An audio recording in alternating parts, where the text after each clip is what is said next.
GG. Iowa's did another absolutely filthy impale from Song Shung. He'll set up 3 more kills. A disconnect from Ice.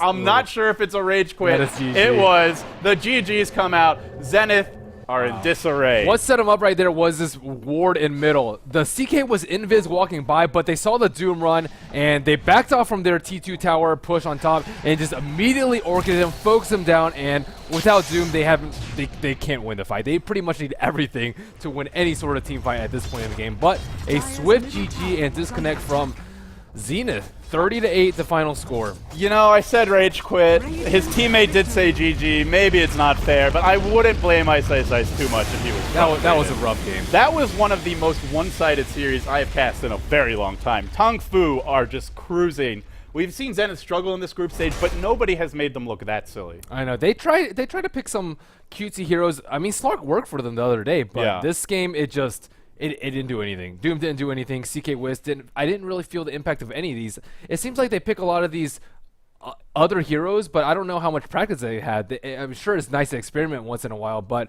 make sure you have a game plan set, right? Yeah. Sometimes Zenith feels like they're so versatile that it almost hurts them because they just don't have like a go-to stable style that they can use. No Mushi AM? Yeah, like they can't bust out the Mushi AM or, you know, the burning gyrocopter, the Mu Night Stalker, Storm Spirit, Queen of Pain.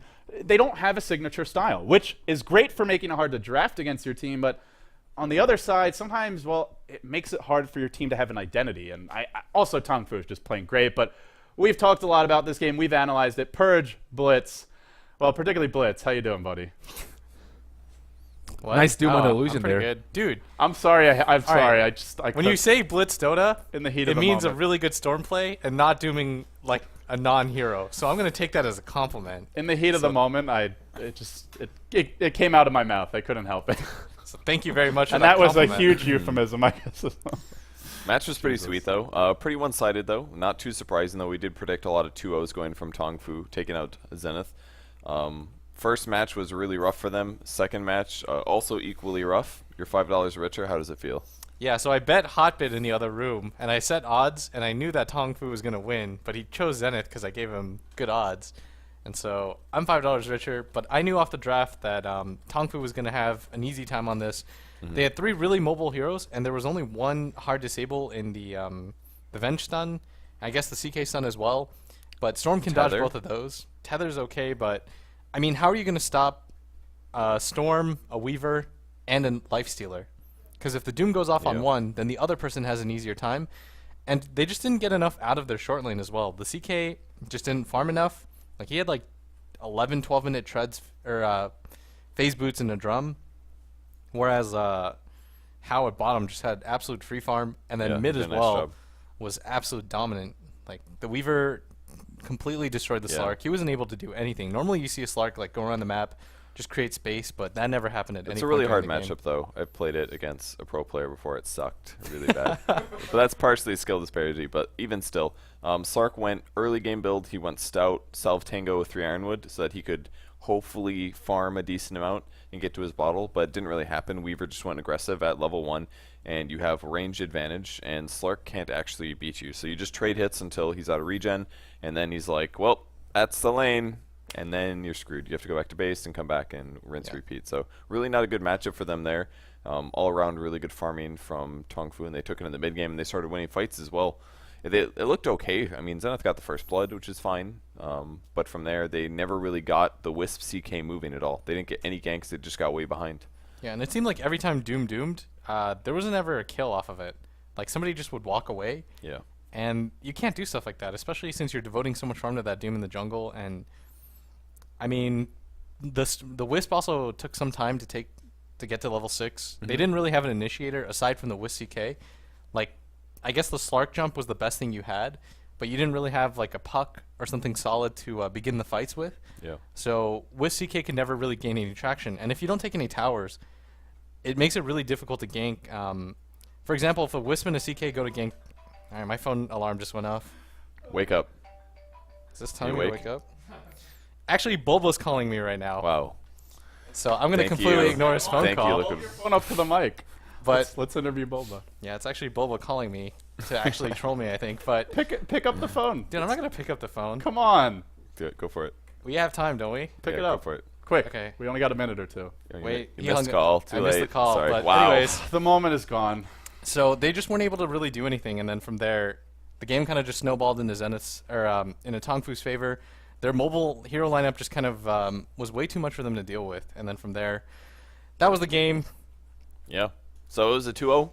As we predicted, Tongfu versus Zenith. If you guys are looking for the match of the night, it's coming up next. It's going to be IG versus Navi, the TI2 rematch. Both LD and Merlini are going to cast that one. It's going to be insane. Make sure you guys stay tuned for that. We'll be back in just a bit. Stay tuned. Thanks.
Guys, we're just about ready to go with the match of the night.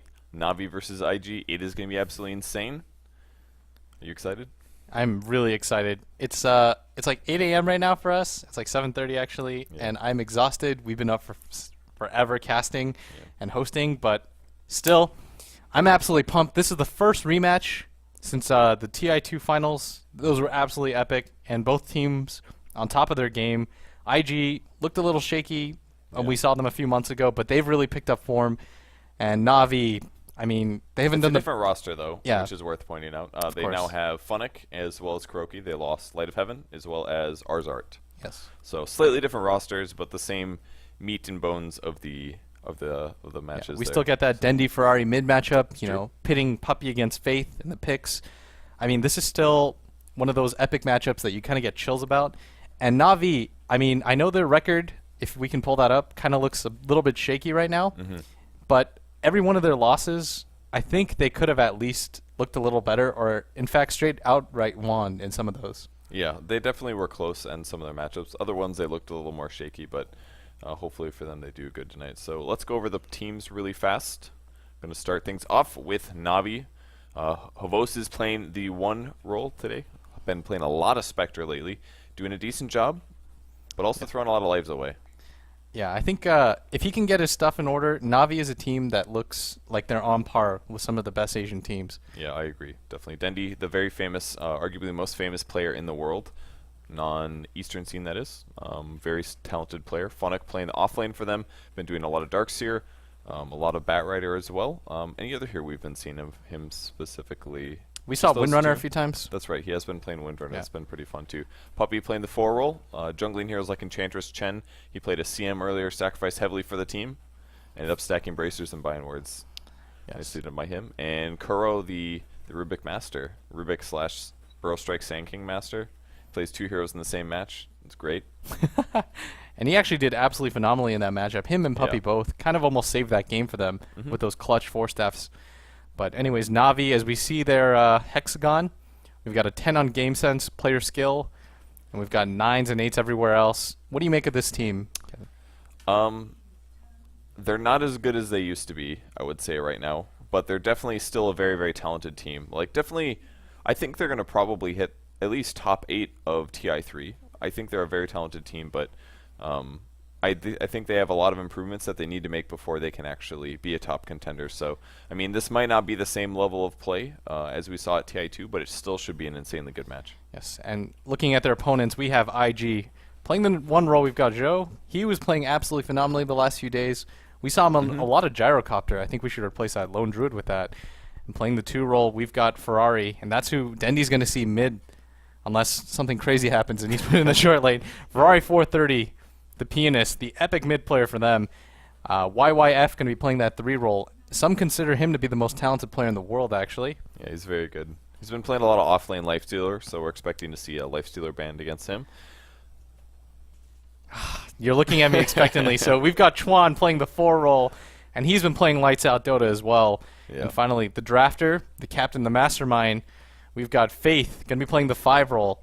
Yeah, super good player. Makes great ganking decisions and things like that. So if we take a look at their hexagon, player skill also at 10, experience 10, game sense 10, and 8 team fight, 8 execution, and 8 drafting. Have had some drafting problems and some team fight problems lately, but as a whole, very talented, top tier team. Yes. So, prediction time.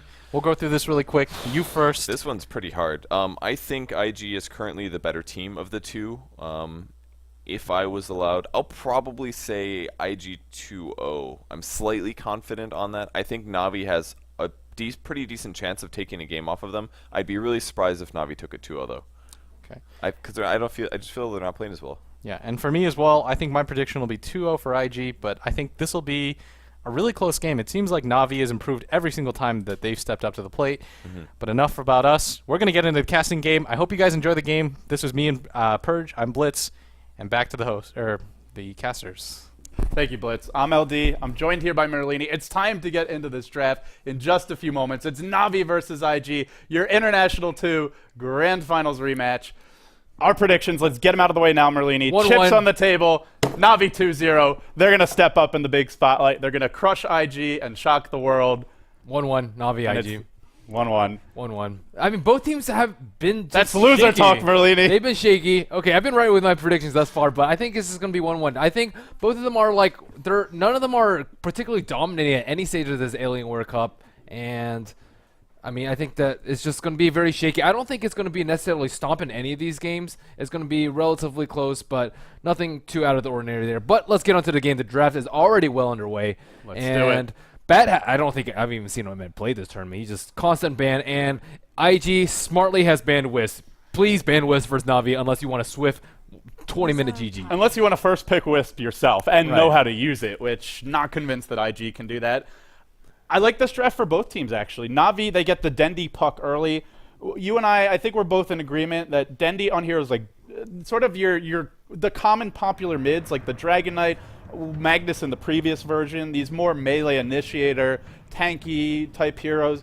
They're not really Dendi heroes. They're not flashy. I much prefer Dendi on the heroes that can make big plays. Puck, Templar Assassin, Queen of Pain, Storm Spirit, Skywrath. Yeah, heroes like that, and they get him the puck. So I really like that from Na'Vi. IG, they get Lifestealer, which has worked for them with YYF handling in the off-lane almost every game. It gives them an off-laner who's hard to kill, who can scale well with farm. And they also take Rubik, simultaneously getting a great hero for themselves and denying it to Na'Vi without having to blow a ban on it. Exactly, that deny pick. And they have not actually banned Chen or Enchantress, and we know that Na'Vi loves to run either of these heroes. So the bans coming out thus far from Na'Vi are Batrider, Visage, as well as Gyrocopter. Gyrocopter, very, very popular in Western and Eastern scene alike. IG, on the other hand, has banned Wisp, Darkseer, and Alchemist. We've seen Havos play quite a bit of Alchemist, and he's been a very popular hero in this tournament as well. Yeah, not so convinced about the Havost Alchemist, though. I mean, you mean running in 1v5 with Shadowblade and BKB is not a good idea? When your whole team's dead? Yeah, maybe not. I don't know. I feel like Na'Vi, it's just if they have their mojo, if they get Havost on the right hero, if he has a good start, he's allowed to farm. If they create space for him and Dendi, I feel they'll be in great shape. And I like the supports they've gone for. The Nixus and the Lina, it's pretty reliable. You have a lot of chain stun. They'll scale well with levels, but they can make plays happen. And maybe not at level 1, but say around that 3 to 5 mark when you get boots on the Nix, he can be your initiator. I think they can really punish IG. Even a hero like Lifestealer, Nyx is actually quite good against him because you can just impale him immediately out of Vendetta. He doesn't necessarily get Rage off. And then if you have the follow-up from the Puck Silence, you can actually kill him. And on top of that, Prophet could be vulnerable to this, so I'm quite liking the direction Navi's taken their draft in thus far. I'm actually on the other side of the fence. I think that Nyx Assassin and Lina are very weak versus Lifestealer just because Lina has awful cast animation with her Life Strike Array. A good Lifestealer, like going on to Lina, should never get hit by a Life Strike Array unless they have like a Blink Initiation by Puck with the instant silence from the Waning Rift. I think that these supports are very liable to feed if they do not have a very good early game. That's very true. If the Lifestealer sees them coming, they'll be useless. But if they can get the jump with Vendetta, or the Blink Dagger from Dendi, it could go I myself would prefer a support such as Shadow Theme. Shadow Theme is just so good versus Lifestealer. Any BKB hero, you can, if he rages, you just use your Demonic Purge on him. If he doesn't rage, you disrupt him and run away. It's all good. And it was available. They choose not to go for it. Yeah, I'm very surprised. But if you go with Nyx Assassin first, Nyx Assassin and Shadow Demon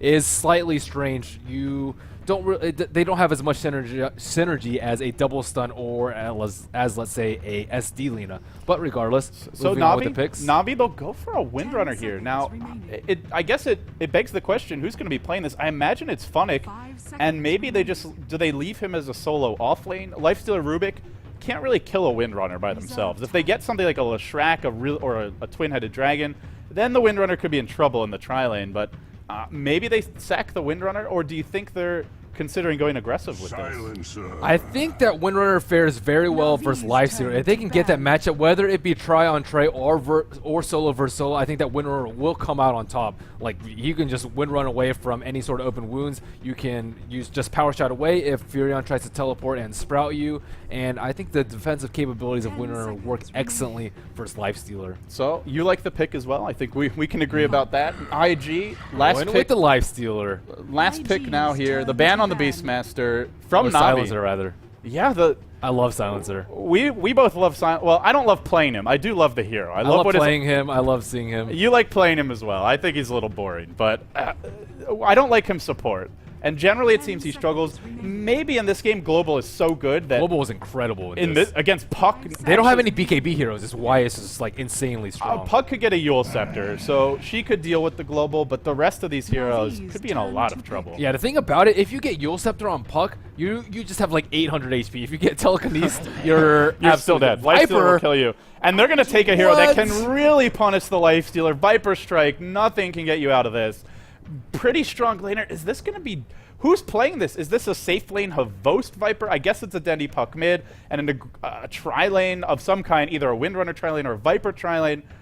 How long has it been since we've seen this here? I know some teams have been experimenting with it as a counter to Slark, because that's one of the few spells that is not debuffed by, what is it called? Slark's Purge spell, whatever that is. But I mean, if Viper can get a Scepter, he can just single-handedly lock down this Lifestealer. The Ag Scepter cooldown is 12 seconds, Rage is 15-second cooldown, and you can just constantly keep him slowed.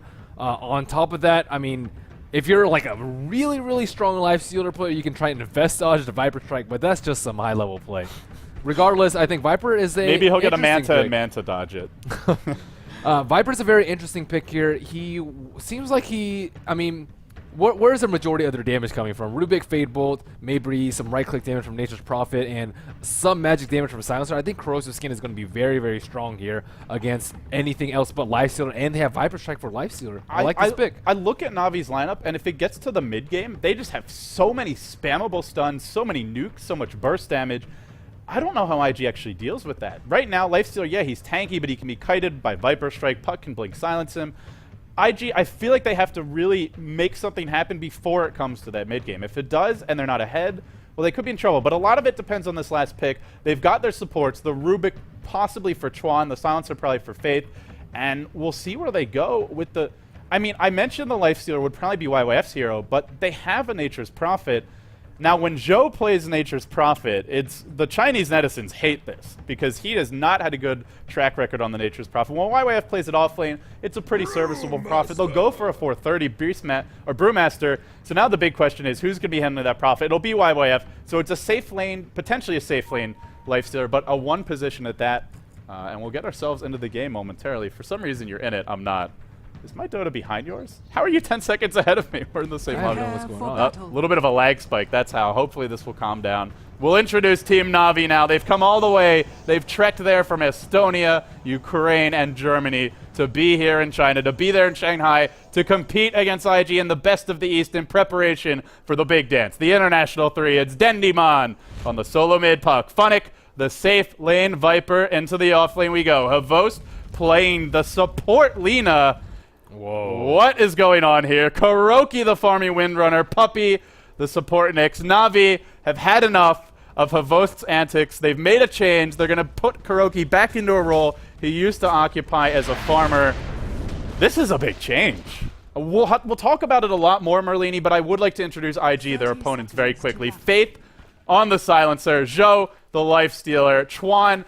It's Chuan on currently 6th, the Rubik. He has actually told our organizer he will not play as Chuan until he wins another championship. He's frustrated with IG's recent results. He's playing as 6 for the time being. A bit of a nameless face in this game.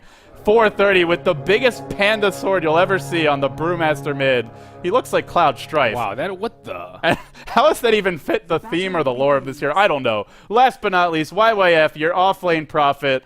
All right, Merlini. Introductions dispensed with. Puppy's going to get thrown back onto the high ground here. He's trapped in a bad spot. This could be a very early first blood. He's dropping low. If they have any kind of follow-up, it would be a kill. He takes Carapace. He'll get away. That's going to hurt them a lot. Not the best spell to have in the tri-lane. Right, but I think he was forced to get that. He was very, very close to dying, but it looks like they actually de-warded one ward already, and this is a very sticky situation for both lanes. And I'm glad that Navi has the gumption to finally do an aggressive triple lane. Yeah, somebody's got to do it.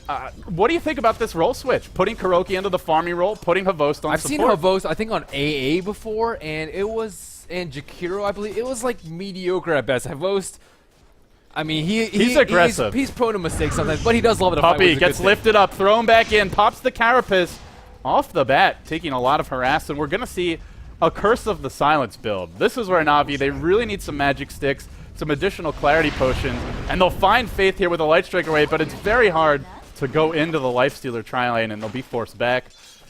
How do you feel about this tri-lane matchup, Merlini?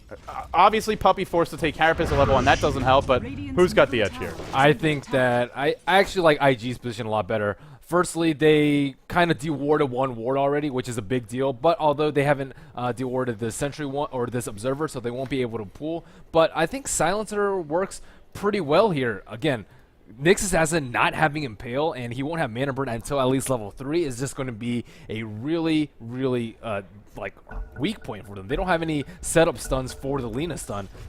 Yeah, it's going to be hard to get in range. I mean, Puppey, he'll First hit blood might happen before then. He'll hit level 2 fairly soon, and another creep wave or 2 most likely, but for the time being, IG definitely have the confidence to be forcing the fights a bit. Chuan, beautiful harassment from the tree line. We'll look at the other 2 lanes. Off lane Prophet against the safe lane Viper. Corrosive Skin was recently buffed, has not taken a single point yet in his orb, but I imagine he'll take 3 from levels 3 to 5. What do you make of that matchup, and what do you make of this 1v1 mid? So Funnick is actually going for a level 2 Corrosive Skin, which will help him a lot while he's trying to harass the Nature's Prophet. As the Treants are harassing him, usually like they can do a ton of damage, especially if you try and trade right clicks with the hero, but that slow from Corrosive Skin is ridiculous. 1 point is 10% to everything. Wow, YYF is in a lot of trouble right now, but not maxing Nether Toxins will hurt you in a little bit for CS, but Funnick is on top of the CS chart right now with 13 last hits. Meanwhile, in middle, Ferrari was getting harassed a lot, but he was pulled 2 sets of regen.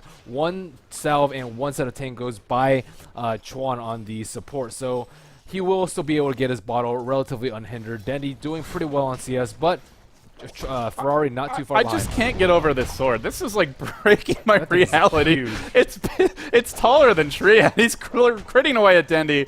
430 really bullying the puck in terms of harassment for the time being. Dendy is currently bottle crowing, I believe. Puppey finds a double damage rune. He'll start chasing Chuan. He's only level 2. He eats the last word to the face. He'll be driven back. End of the day, the good news for Na'Vi is that Dendy and Funnick are winning their solo lanes, but bottom lane, oh, I thought we'd have an engagement there. Just a lifestealer farming by himself against 2 heroes because he's lifestealer. I feel that IG had a pretty big window that they could have just killed any one of Na'Vi's heroes just because Havos had stun at level 1. He's very vulnerable if they go on Havos just because Puppey had a Carapace at level 1 and Kuroki does not have Shackle, nor does he have Windrun at level 1, but they miss out on the opportunity. Still no kills, but typical Eastern playstyle is... Oh, Funnick, he started tanking the tower shots. He takes a lot of damage here. He will remove the aggro. Teleport forward from YYF. Wants to make a first blood happen. He's just a little bit short. That's a lot of damage, though, and that was a bit of a mistake there. He's up 23 to 5.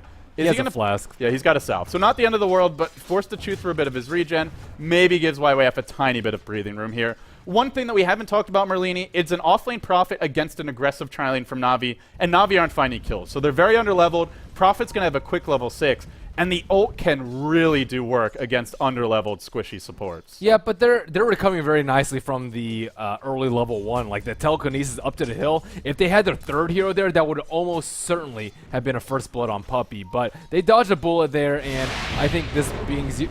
Sideswipe. Pavosten been caught out. Open wounds, isolated from the pack, and then brought down. And they're not done yet. The antelope takes a fall. The rest of the herd forced to retreat.